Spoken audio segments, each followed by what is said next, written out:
تست کرم پودر عشق اول و آخر من. فقط میخوام کاورش رو بدون هیچ گونه فیلتری ببینی.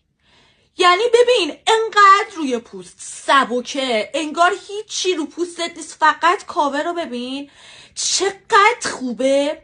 بعد ضد آب واترپروف، ببین اصلا حتی شما صورتت عرقم بکنه تو فصل تابستون به هیچ عنوان از روی صورت تکون نمیخوره. بعد ببین چربی و پارابون نداره، به خاطر همین برای مثلا پوستای چربی مثل من خیلی خوبه، اصلا باعث جوش نمیشه. بعد تازه برای پوستای خشکم خیلی خوبه چون آبرسانه، داخلش کلاژن داره، ویتامین ای داره. ببین خیلی خفنه. جای قشنگ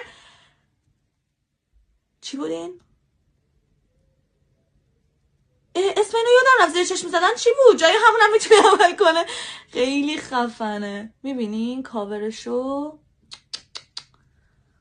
خیلی خوبه، خیلی زیاد.